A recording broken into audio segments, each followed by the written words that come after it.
Right now on Hoosier News Source, we get the latest on COVID vaccination rates on campus, and we hear from students adjusting to in-person classes this semester. And I have a look at some warmer weather as well as this weekend's IU football forecast. Hoosier News Source starts now.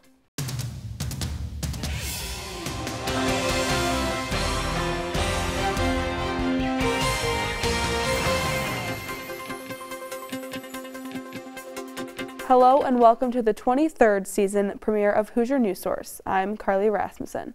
As students return to school, mitigation testing continues for those who are unvaccinated. The school's vaccination rate across students, faculty, and staff is currently at 92.2%.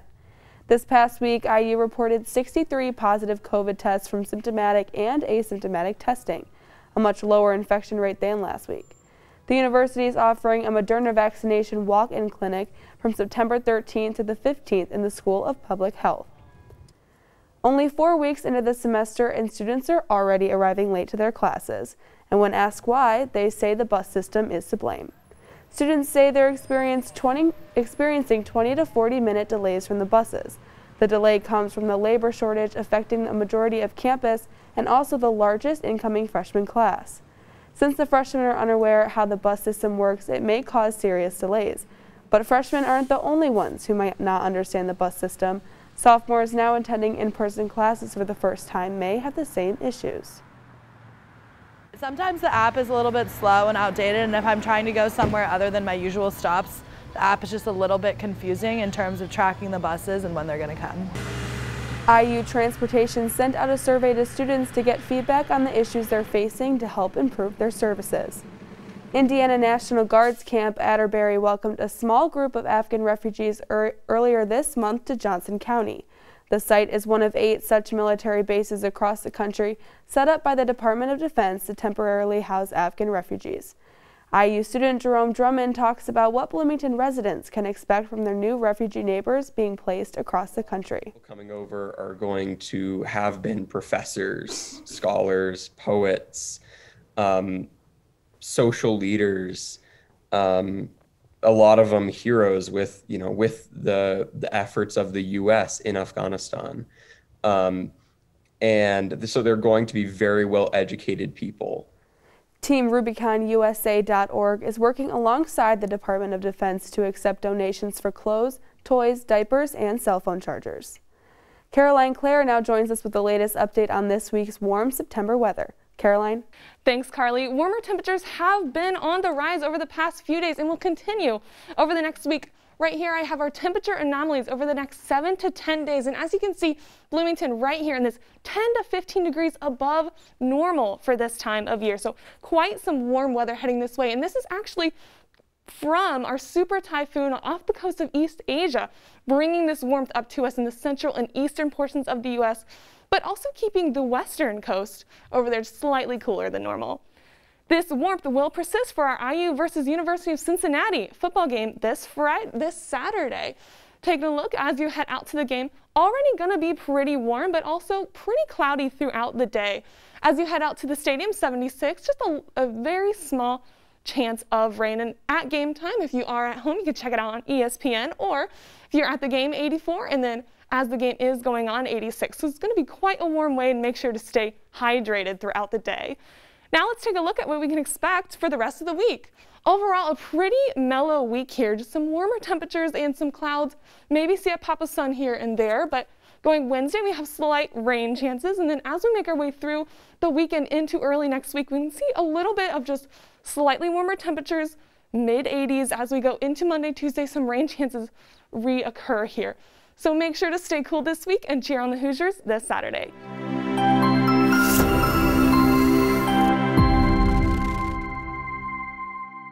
Welcome back to Hoosier News Source. HNS reporter Elizabeth DeSantis joins us in studio for an update on international news with Around the World. Elizabeth? Thanks, Carly. The Taliban announced new restrictions this week for girls attending school. The new Taliban higher education minister said Sunday that girls will still have access to university education, but only in segregated classroom environments. The last time the Taliban was in power, women were banned from schools from university and shut away from public life. A new dress code will also apply for girls wishing to pursue education, although it is unclear at this point whether it will continue face coverings as well as head coverings. This comes at the same week that Uzbekistan lifted a hijab ban, keeping conservative Muslim families from allowing their girls to attend school.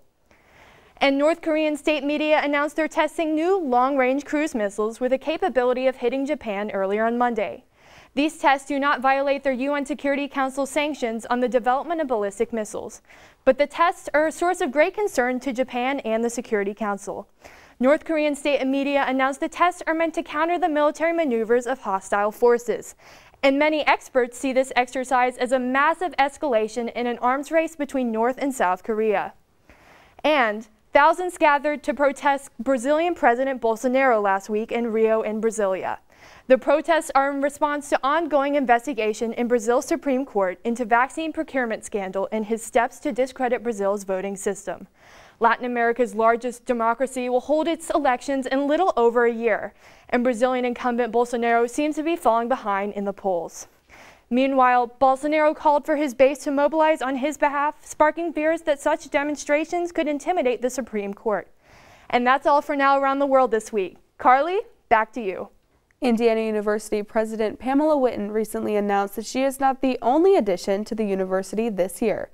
IU is home to 91,000 students this fall. In her Written by Whitten blog, Madame President expressed her pride for this large and diverse student body. With increases in students of color enrollment and international student enrollment, IU is already breaking records this year. IU Bloomington also broke their enrollment records with 45,328 students, including an incoming freshman class of almost 9,500 students. Students are still adjusting to life in person after almost 3 semesters of online learning. HNS reporter Elizabeth DeSantis talked to students about their first few weeks back on campus. Take a look. Some students excited to return to in-person learning have found the transition these first few weeks more difficult than anticipated. Well, it's definitely a big difference going from being on Zoom and everything and then having to get up really early in the morning. You can't just roll right out of bed and start your classes online.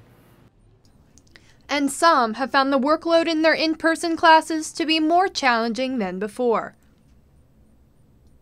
I think it is a little bit harder because you actually have to know what you're doing. You can't just be like, oh, well, I'm just going to look at my notes as I'm taking my test. So I definitely think the workload's been harder. IU is still offering over 1,000 online courses this semester. Many students have chosen to come back to campus, but some are still choosing to implement these online courses into their schedules. They do offer up a little bit more time for things outside of school if you need to travel for things. That was one of the things that I really enjoyed last year, was being able to be a little bit more mobile with my classes. Online classes have been used to keep people safe, but Grace finds that these classes also offer her more freedom. I think I probably would actually take advantage of the online classes if they kind of fell more into my major. Just because I work with COVID patients, so I would want to keep people as safe as I could. For Hoosier News Source, I'm Elizabeth DeSantis. IU will host an Ask Aaron seminar at 12 p.m. Wednesday, September 15th to answer any questions about the return to campus.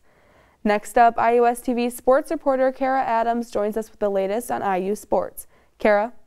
Thanks, Carly. It was a busy week for IU athletics. Here's who stood out. IU football hoped to bounce back after their Week 1 letdown against Iowa. In front of fans at Memorial Stadium for the first time in nearly 2 years, Indiana cruised to a 56-14 victory over the University of Idaho. The Hoosiers did it all, forcing turnovers on defense, scoring 2 special team touchdowns, and dominating the run game on offense. Sophomore Javon Switten recovered a blocked punt for a touchdown and caught another from junior Michael Penix, while grad transfer Stephon Carr rushed for 118 yards and a score. The Hoosiers' next test comes Saturday, when they host number 8 Cincinnati at noon. And from the football field to the pitch, IU men and women's soccer squad took care of business this weekend.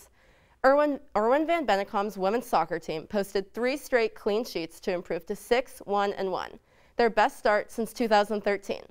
Junior Paige Weber netted the hat trick in Thursday's 4-0 win over Murray State, and freshman keeper Jamie Gerstenberg picked up her 5th shutout in the 3-0 victory over Kansas State on Sunday. That was the last tune-up before Big Ten play, which starts this Sunday at home against Michigan State. And lastly, number 5 Indiana men's soccer played to a 1-1 draw at number 6 Akron last Friday night. In a match that saw a combined 33 shot attempts, it took until the 66th minute for IU junior Daniel Muni to score his first goal of the season. Akron would score the equalizer just 2 minutes later, and the game remained a stalemate for the remainder of regulation and 2 extra periods. The Hoosiers begin the quest for a 4th straight Big Ten title Friday at home against Rutgers. Carly, back to you. Thanks, Kara, and thank you for watching this season's first episode of Hoosier News Source. To learn more about this week's stories, you can find us on Facebook, Instagram, and Twitter at IUSTV News. I'm Carly Rasmussen from Bloomington, Indiana. We'll see you next time.